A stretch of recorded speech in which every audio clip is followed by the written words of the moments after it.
I would like, if I may, to take you on a strange journey.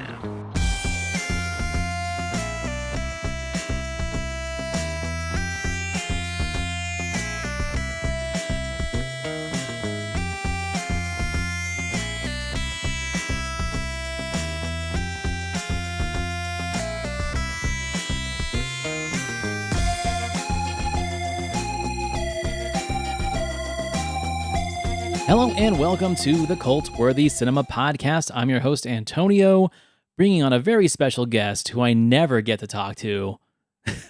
I'm just kidding. My good friend and co-host of Back to the Balcony, I got Justin Henson.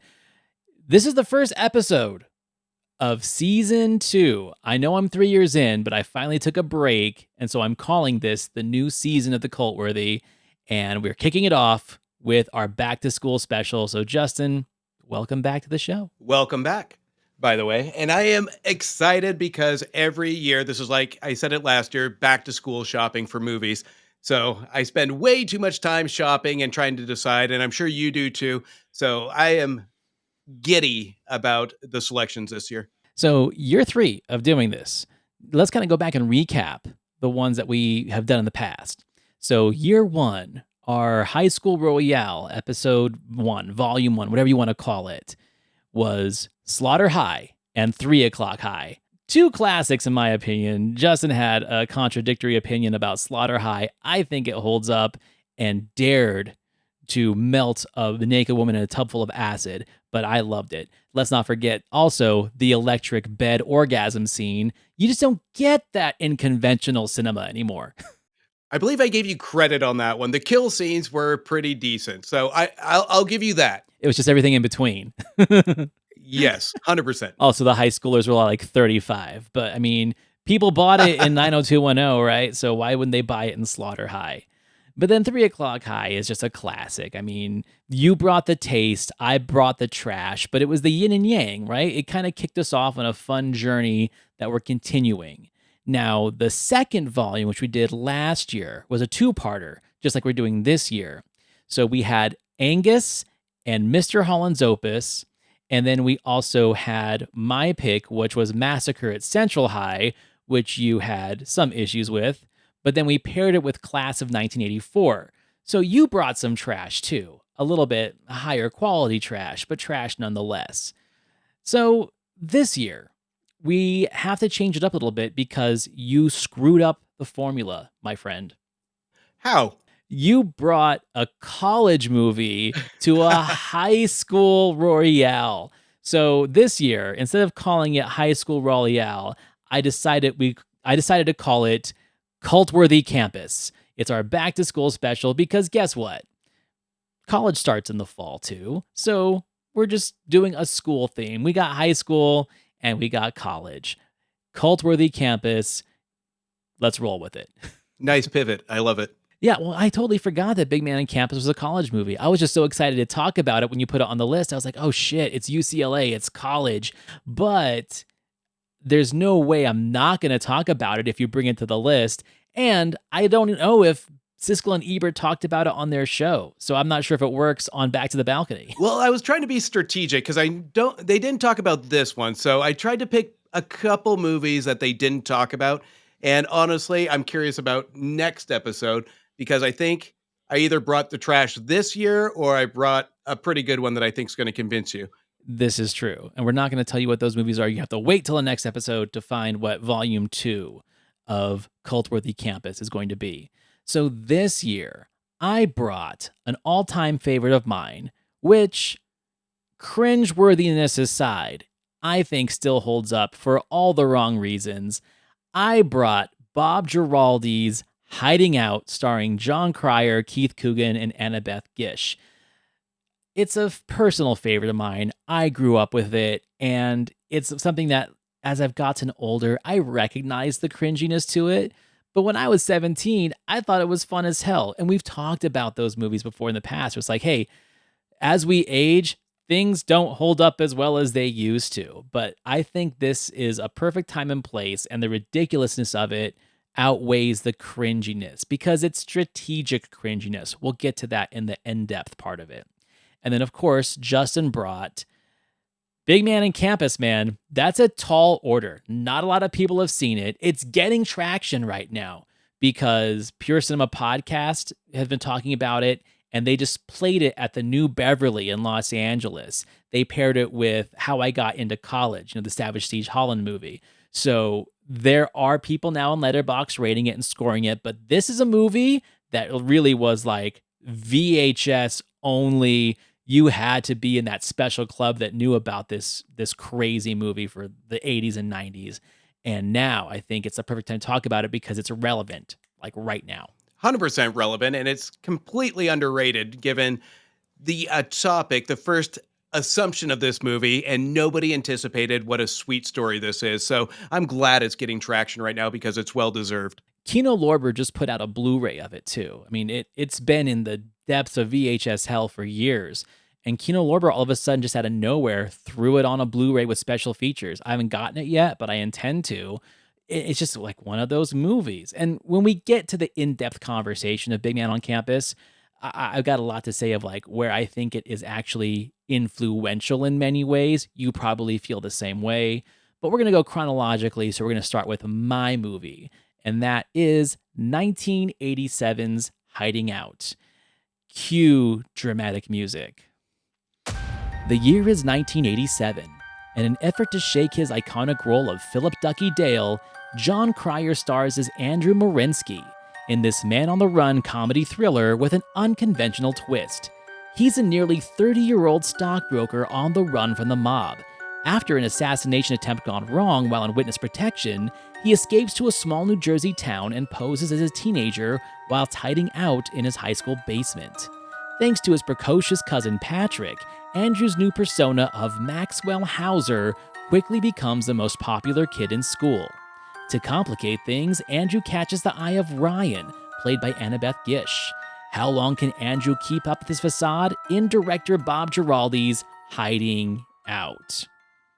So this was a TBS TNT staple in the 90s as I was discovering these movies that I might have missed theatrically.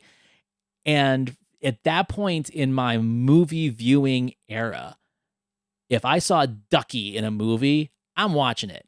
Hiding Out, Morgan Stewart's Coming Home, like those two movies, John Cryer vehicles that don't get talked about a lot, I think deserve a reassessment and a re-recognition.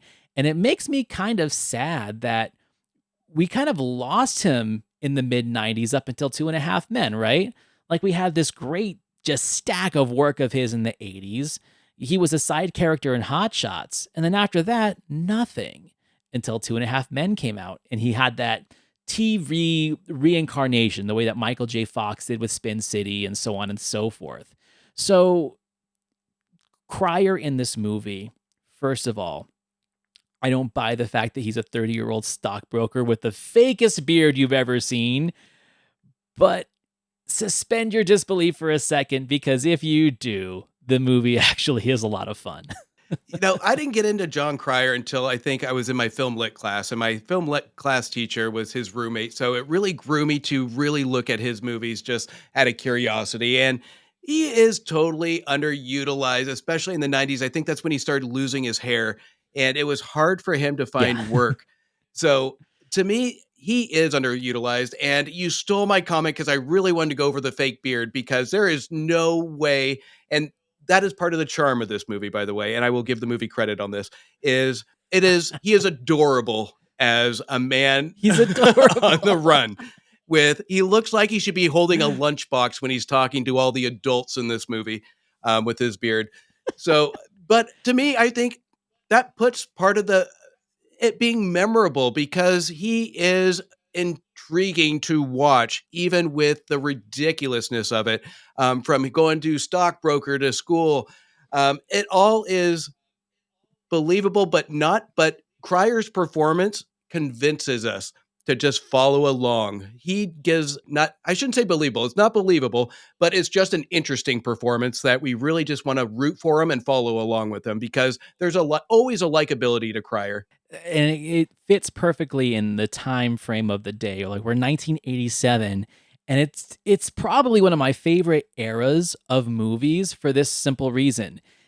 We talked about it in Short Circuit 2. We've talked about it in other films of like kids in danger or people in danger. For some reason, that like 1983 to like 1989, we got all these movies that were almost perfect hybrids of action thrillers and comedies where you couldn't really tell what movie it wanted to be. Is this a man on the run mob movie or is this a high school comedy?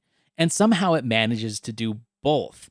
And we get laughs out of it, but it's also violent. And it also is really thrilling and suspenseful in a lot of areas.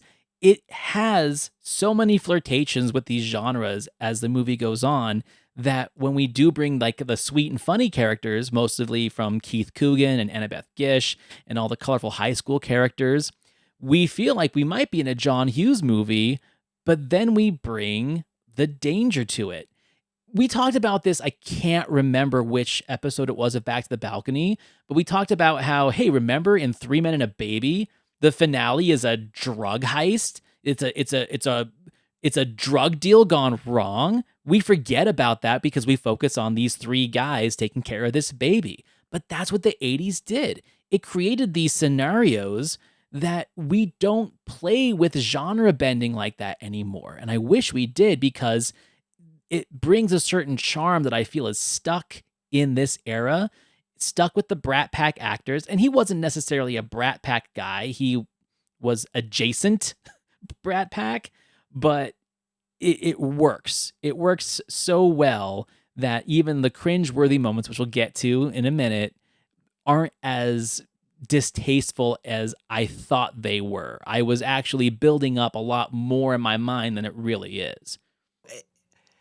It's not just the 80s. It was 1987. 1987 was this type of year where you, like you said, you had Three Men and the Baby, but more specifically, what this made me think of was Stakeout, where you have that Yeah. comedy, where you have that thrill. It's really dark.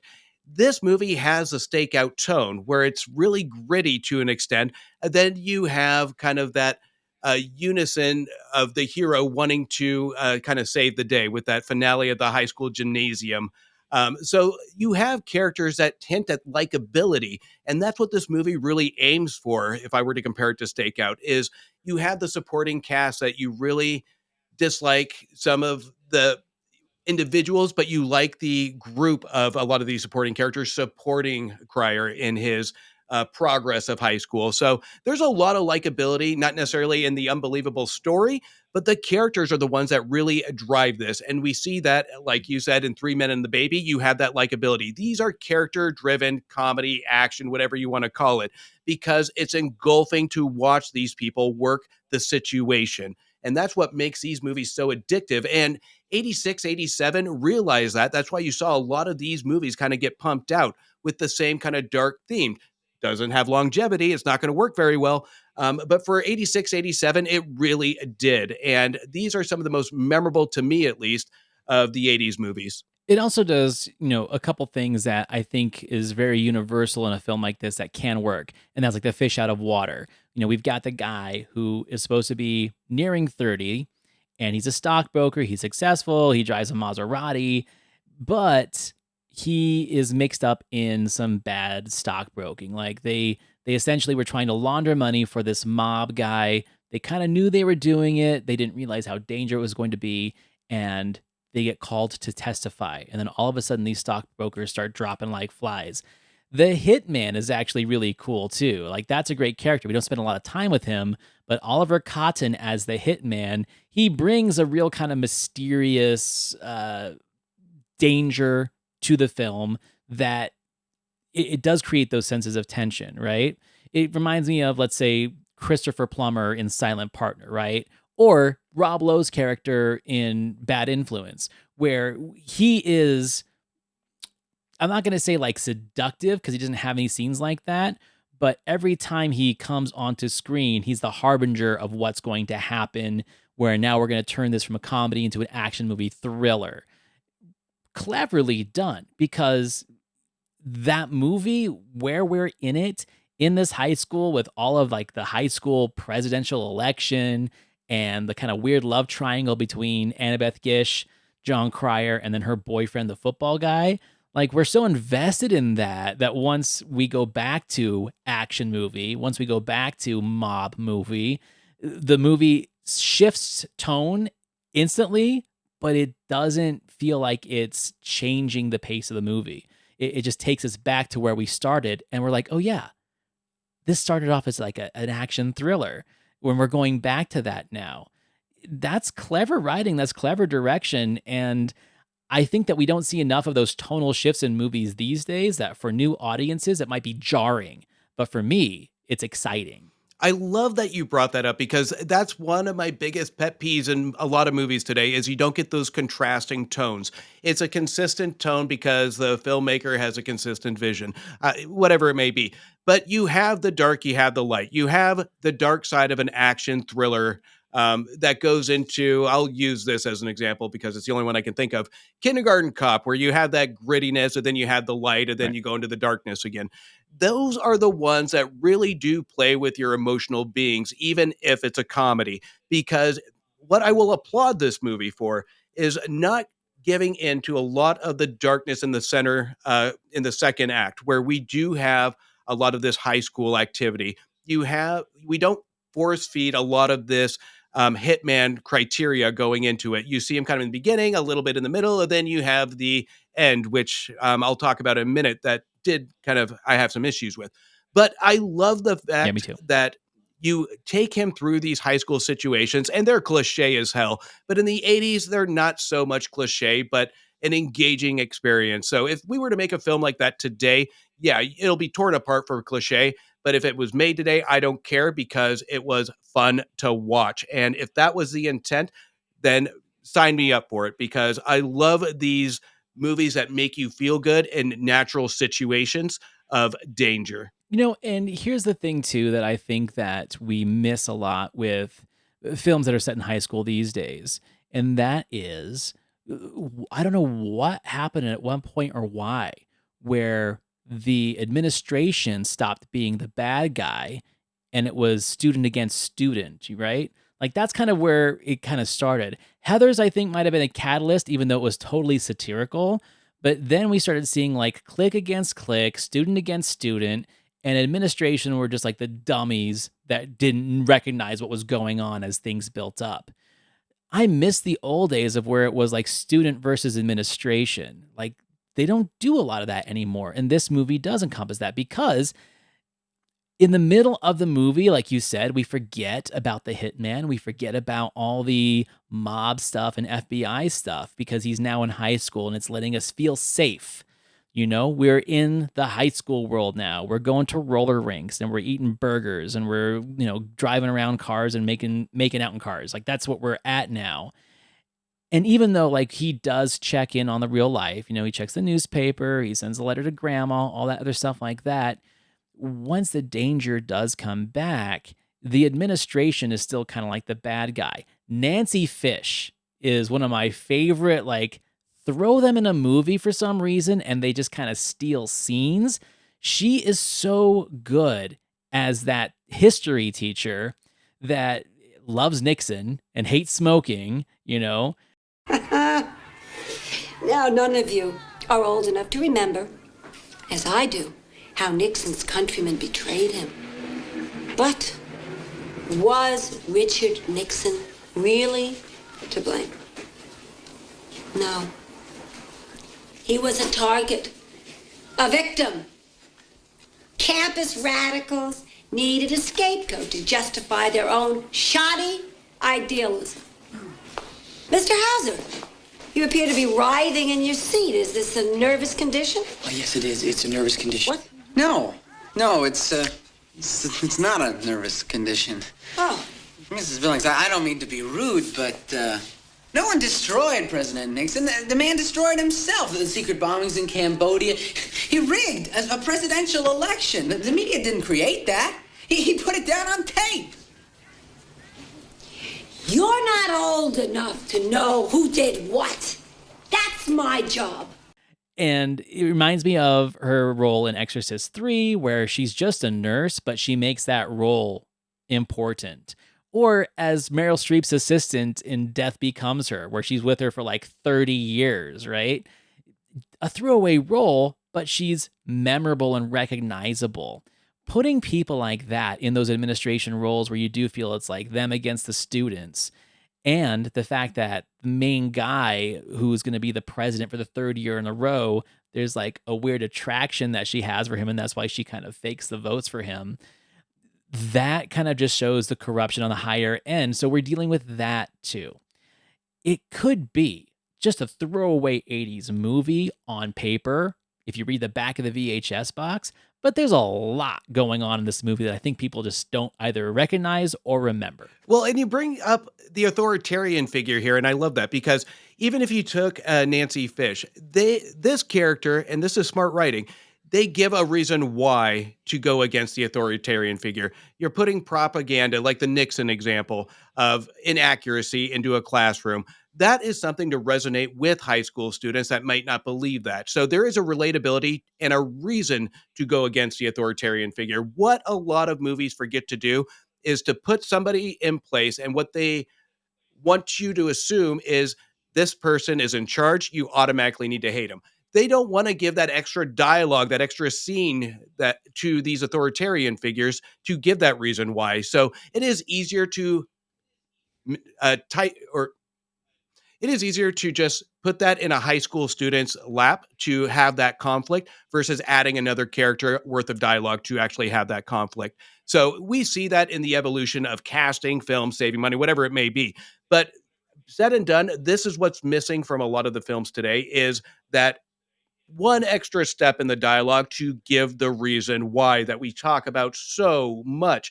This is a character, and these are a lot of characters that do deliver that reason why, not just a throwaway character, not just a place character, not just a prop. And that's what I really enjoyed about this movie when it comes to the intellect of how they treat the characters. And one of the things I also like too about 80s movies that I feel screenwriters, maybe these days, and I'm not saying that they're all this way, it's not a generalization. Let me just clarify that.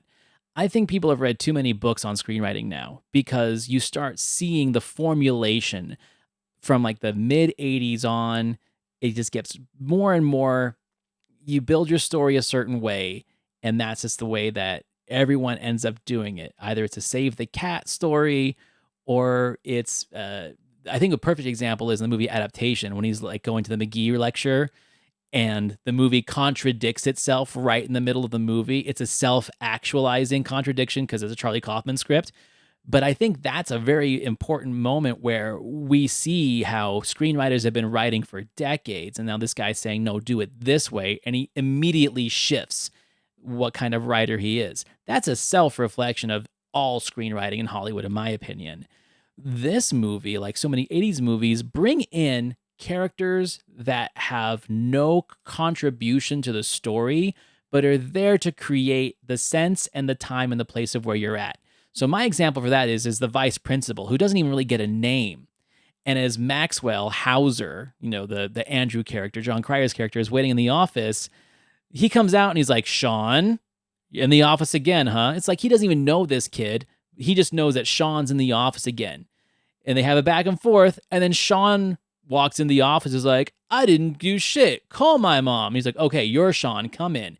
Just that little moment, which they do twice in the movie, again, just creates that sense of time and place and the idea that the administration and the students are on two different levels. And it keeps you in that mindset while all the other action is going on. That's not lazy screenwriting. That's brilliant screenwriting that consistently keeps you in the mode that the movie wants you to be in. So when it does have its tonal shifts, they're that much more impactful. We don't see stuff like this in modern day movies, and this is a goddamn throwaway high school movie from 1987. Well, even look at the smart writing of Cryer's character, because he'll challenge the teacher, but he's smart enough to know, and this is where we're reminded as a viewer that he's undercover. He's at the top of the food chain when it comes to the authority figure. He needs to tone it back a little bit to keep his cover. And they subtly do that without over explaining it by scenes like that.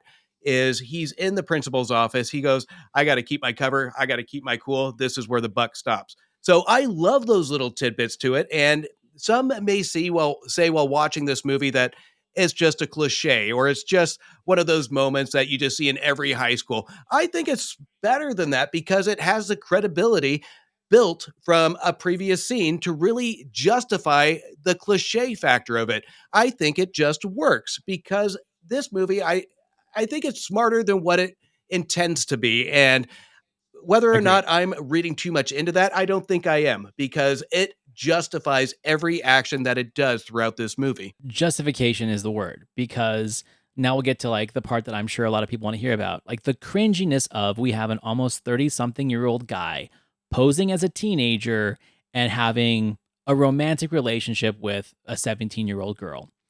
So, first of all, I always remembered that that is kind of a problem. And they even do bring it up. They use the word statutory in a line of dialogue. I think Keith Coogan's character brings it up. And can we just give a special recognition to Keith Coogan?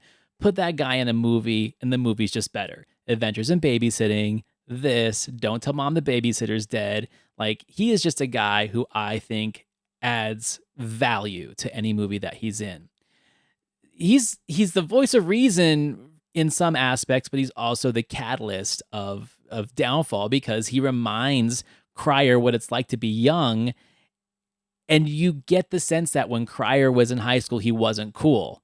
And now he's in high school and he's the coolest kid in school. And he's attracting women or girls that he never would have attracted when he was in high school. So there is an empathy there. It's like, yeah, if I could go to high school with what I know now, I'd be the coolest kid instantly. There's a little bit of fantasizing in that. Like, I want to go back there. So how do you get around the cringe factor that he has a romantic relationship with a teenage girl? Well, for one, they don't take it to that level. Like, they do show a lot of constraint in his character. It's still cringe. And yes, it is kind of cringe that, spoilers, he ends up going to college with her. But at that point, I think we're kind of forgiving him for one, not exploiting the situation while he was in high school with her. And two, there's a real connection between the two of them. Like, it's not like, oh, that guy I knew in high school. I want to say that he's a nice enough guy that if she did see him and recognized him and was like, oh, well, that was high school. I'm in college now. I'm not interested. He'd be like, okay, I guess I'm in college and witness protection now, and I'll just have to like go away for a while and meet someone else, and this will be awkward. But I don't think that he would take any advantage of the situation. So the cringiness is there, but I never really recognized how cleverly they kind of get around it. And again, I think that's just good screenwriting. 100%. And when he goes to college with this girl, that again, it's a new level of exploitation if he's a college professor, but that could be a sequel. But when we get into the, again, like you said, the credibility of it, they don't overdo it. They don't focus on it. Like so many movies we've talked about before, where it just is very awkward, where the time frame spent on this relationship is just overly done to the point where it is hard to watch. This one isn't hard to watch. And when we have scenes in discussion, we have the scene where he's getting ready for a date, where it's handled, you know, sweetly to an extent. I don't know if I should use that word, but it's innocent enough where we don't focus on the sexual nature of it, but the actual intent of the idea of I'm getting a second chance. So there's really no sexual basis of it other than the terminology of statutory. And again, we talk about Cryer being likable enough. We've learned enough about him to what his intentions are going into this movie, where to me, even during the second watch, I didn't really anticipate anything going into this character to distrust his credibility with the relationship of this girl. So I think they handle it brilliantly on just kind of having it as a mild subplot when it comes to the relationship piece of it, because at hand, it is about the situation and the high school life. And you can't go through a high school situation without the girl. So, and to me, leaving Mhm. that out would have been a missing element.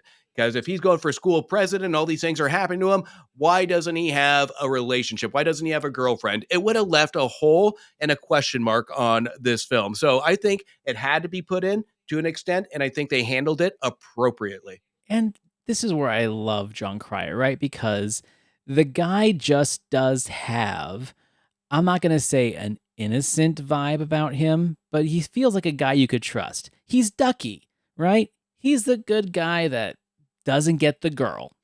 And there's a safety to that, right? Because if this was Andrew McCarthy playing this role, he's got too much baggage from his other movies that will follow him into this movie of what kind of character he's played, right? Blaine's a dick. Sorry, it's true. Now, if you put someone like a Spader in it, too ominous, right?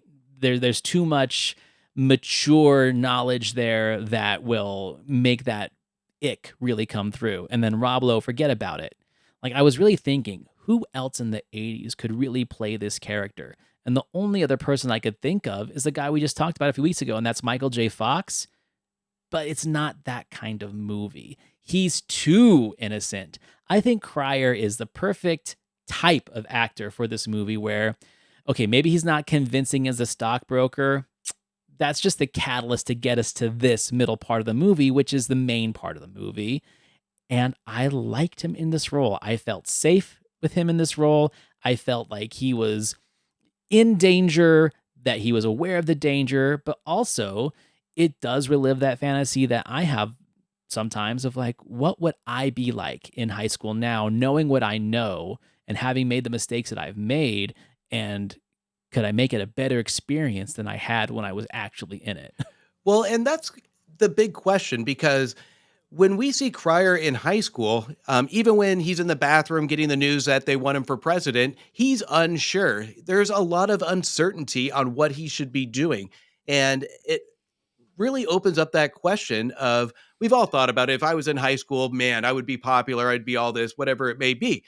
But we have Cryer here that's actually in high school, and he gives a level of curiosity of, I have no flipping clue what to do. And then he shows some aspects of confidence when he's smoking a cigarette, things that he knows. But when he goes into situations of uncertainty, we have that Cryer innocence that really shines, and we really want to root for him to do the right thing. So to me, I think this is one of Cryer's most brilliant roles because it requires a proper balance, and he executes that. It's a believable performance of balance between adult and kid.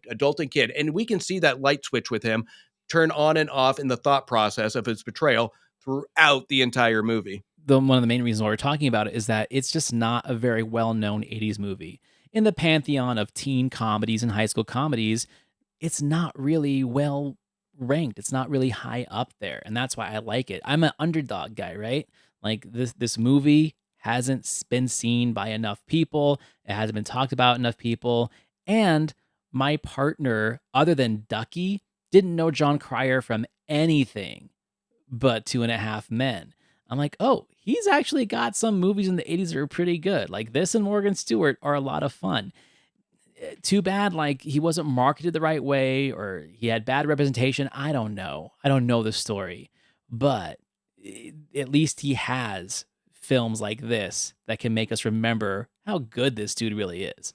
100%. And if I had to really put a nitpick on this movie, and again, I mentioned in the beginning, the ending goes too quick because I really wanted a hero element from Cryer. I really wanted kind of an overblown, overdrawn scene that this story really built for him. And even though I love the janitor jumping in to help him, I wanted that all in feel good high school ending of the underdog really taking the day. So to me, I think the ending was a little too quick, and I really wish that would have been drawn out a little bit more to really give Cryer his payday. I agree with that 100%. And I think a lot of movies of the 80s just didn't know how to end right. You know, it was usually a cliche ending, usually with a freeze frame of people cheering.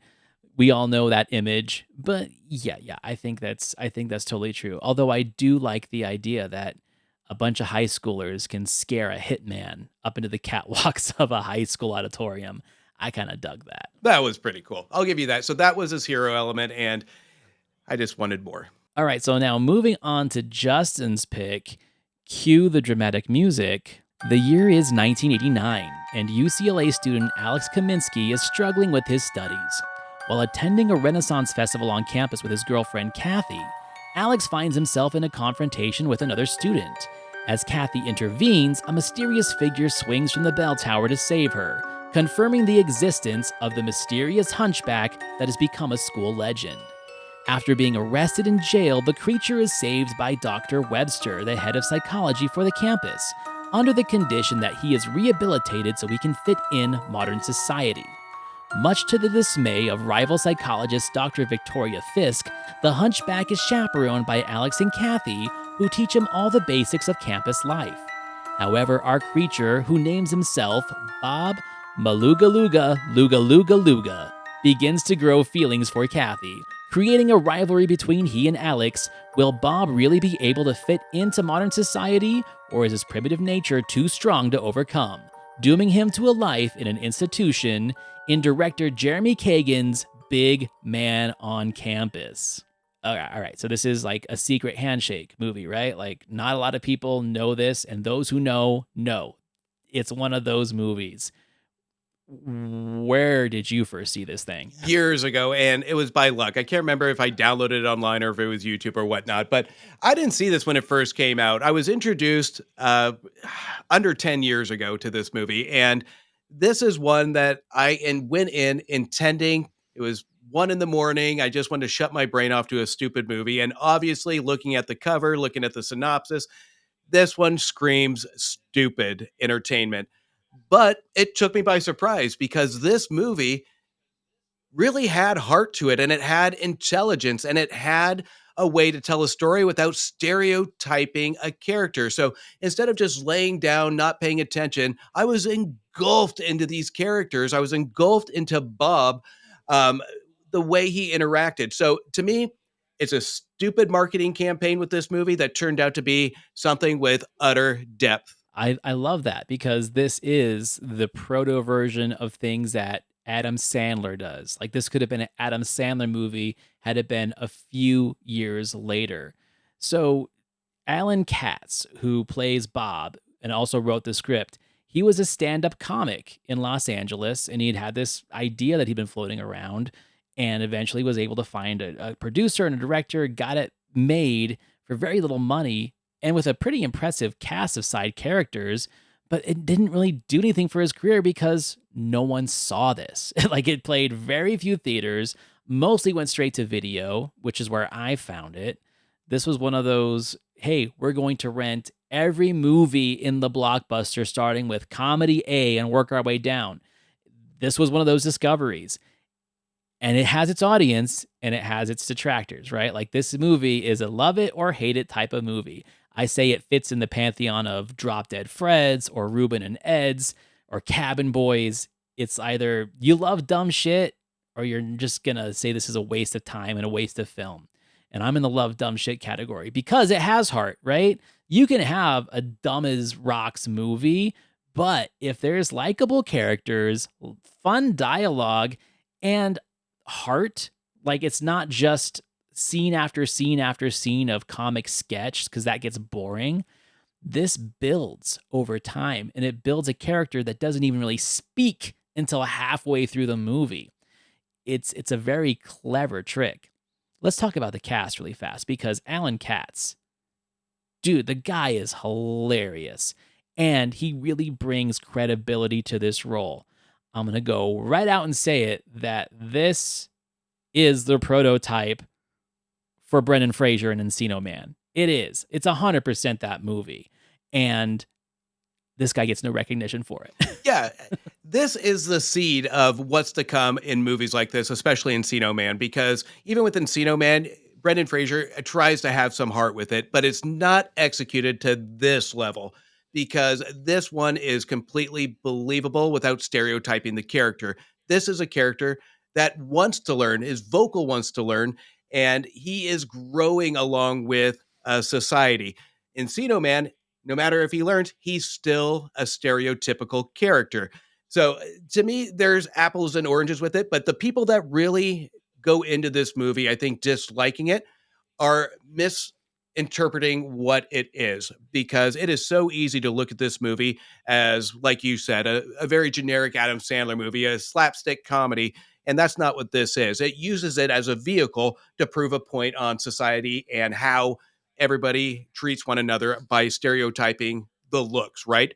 But with Bob, there's a lot more underneath the looks. And we see that as a very gentle progression of this character through the movie. And it feels well balanced and it feels believable. And then at one point, you almost forget that you're looking at a hunchback. You just look at this character as another human being. And I think very brilliantly, that's the intent of the movie, to change our minds on how to view based on how we can hear and see this character develop. There is a very special kind of brilliance in the writing of Alan Katz into the things that he performs, where it's almost like this is an improv comics script where he takes things that are like everyday moments in life that we take for granted and make them funny. For example, when he's making a smoothie, right? Just the physical action there of not leaving the lid on, but playing it off like he meant to do it, things like that, as he's building this suaveness and this confidence, like that to me is like what an improv comic does, is you take natural surroundings and natural everyday actions that we take for granted and realize that there's humor in everything we do if you just point it out in that aspect. And that's what Bob is. Bob is that character that's figuring everything out as he goes, but he doesn't let mistakes or mishaps bring him down. It's just another step in his progression of learning how to be a person. Then you've got the normal people who take being people for granted. Alex, his girlfriend Kathy, and kind of what we spoke about in the previous movie, the administration and its lack of awareness that at the end of the day, we are all human. These are like psychologists that are trying to point out that the differences in Bob from modern society are either dangerous or should be handled with kid gloves. It works on both ends of the spectrum. So Jessica Harper, a favorite of mine, playing kind of like the villain, she's the one that wants this guy caged. She's the one that wants this guy put away. And then we got Tom Skerritt saying that this guy, it's the liberal mindset of this guy should be accepted into society with loving arms without giving him the opportunity to learn what it is to be human. It operates on deeper levels, and I think anyone would give it credit for at face value. 100%. And what a better character than Scarrett to really have that gentle Ben kind of feeling with this. I mean, the casting is spot on, and we watch the relationships build on it. And when we look and we talk about awkward relationships, and this is one that we look at with Hardin that never really goes weird with it. And we kind of have it handled gently all the way to lead to kind of the climax of the conflict at the end, where we do lead to that courtroom kind of battle scene that we get. But I think when it comes to the chemistry build between all the characters, that's one of my favorite pieces of it, because that is a true demonstration of how we build relationships and how we go to know our fellow human beings, right? Because we have to have those conversational pieces and have that comfort of opening up. We have a scene in this movie where Bob just calls Alex out on his behaviors of being a slacker or being not on point with his studies. And that is the comfort level of showing the faults and not just the appearance, but in the behavior and the mentality of the defects in being human. So to me, this one really does show examples of, on both sides, the defects of the appearance and on the inside of how we want to treat each other in society. Then Cindy Williams comes in as like the speech slash like occupational therapist for him. And I've always loved Cindy Williams, Laverne and Shirley. She's one of my favorite underground 80s movies called Euphoria. She brings, I'm going to say, like the adult innocence, but also naivete of someone who spent way too long focusing on their academic career and not in their interpersonal life, where they do build like a romantic kind of connection between the two of them. because in this person, I think she sees the first and only example of true kindness that she's seen. I mean, she's a psychologist. All she really probably sees and hears are people and their inner demons, like, oh, you're nice on the outside, but what the hell is going on inside your brain? I know a lot of people in that field who have a hard time finding relationships with people because all they do is overanalyze everyone in their life, including their friends. And here is a guy who is literally an open book. He has no motive, he has no ulterior motives. He is just there presenting himself in the rawest form possible. And even if it does seem a little bit forward, it's because it's out of curiosity and not any kind of malicious intent. Again, this movie is operating on levels way deeper than people give it credit for or what the VHS cover shows.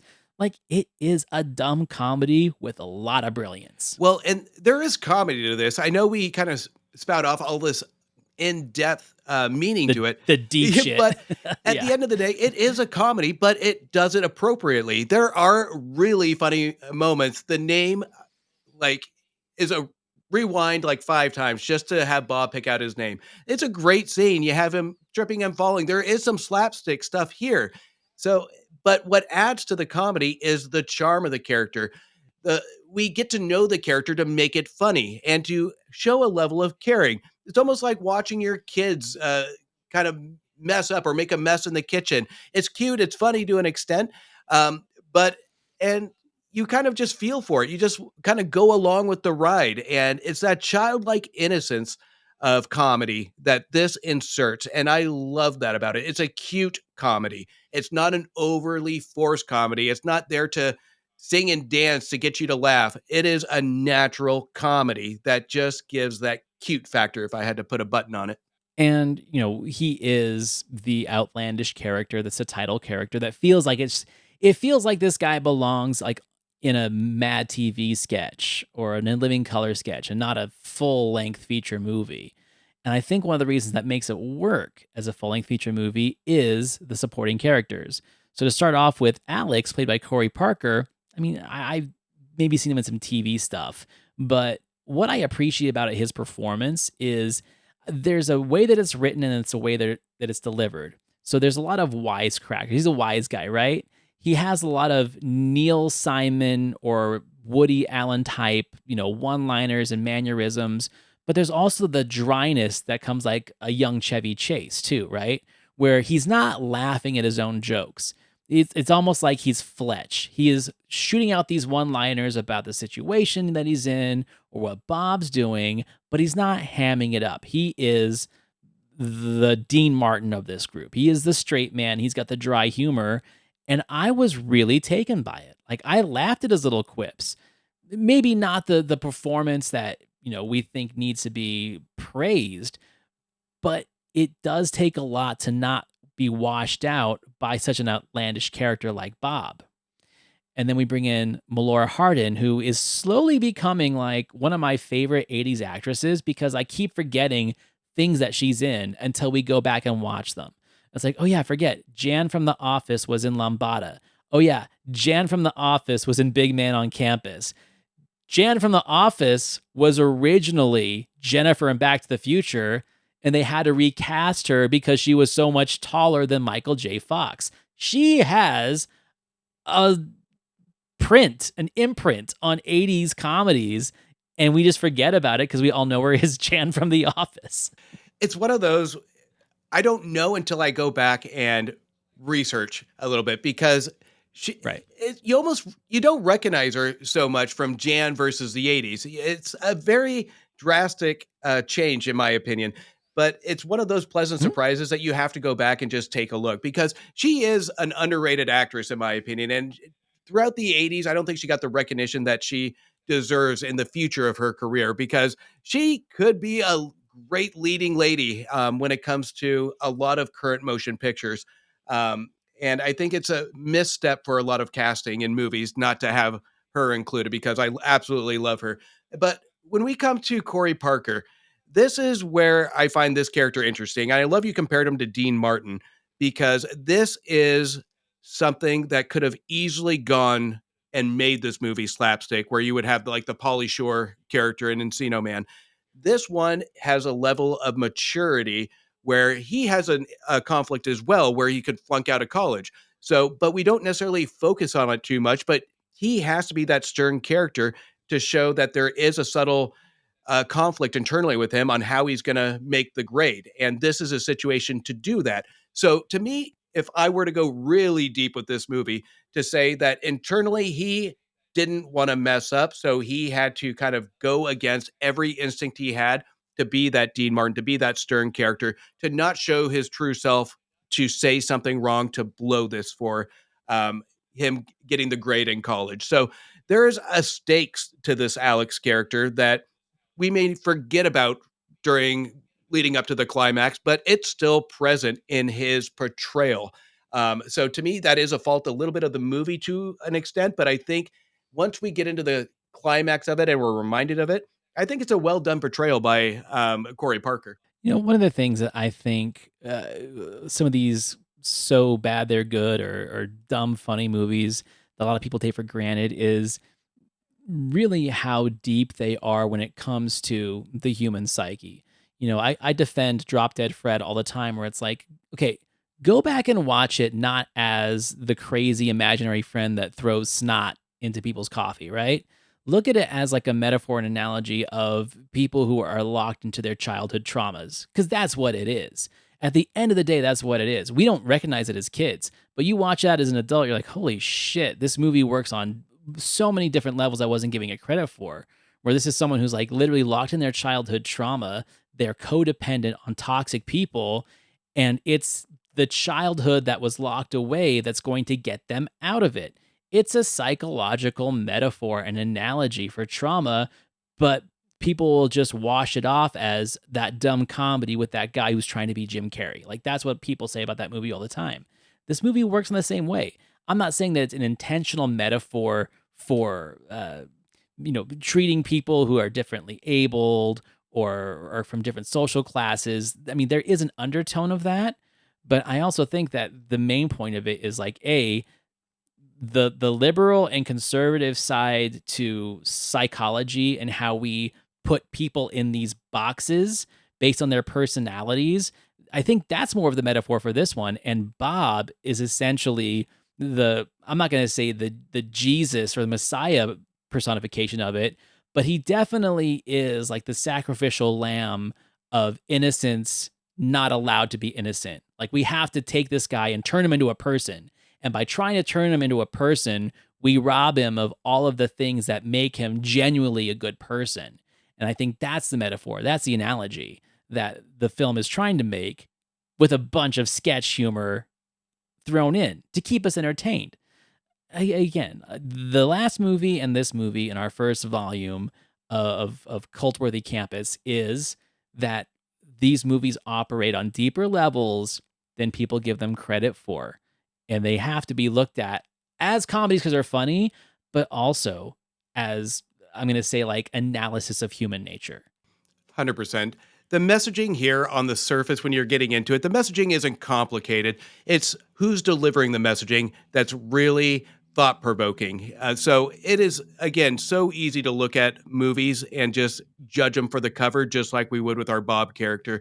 But there is a different level to these characters that the filmmakers want you to take away. And what the world really needs now is more movies like Big Man on Campus to really take us back to that childlike way we treat people in society, because this is a movie that doesn't necessarily promote violence to somebody that looks different or acts different, but it really does open up the communication factor on how we understand the human nature to it. So this is a comedy that I would always applaud, to get you to think, to get you to smile, and open up critical thinking on how we actually treat one another. So, and the key word here would be, or the key words, I should say, would be the critical thinking piece of it.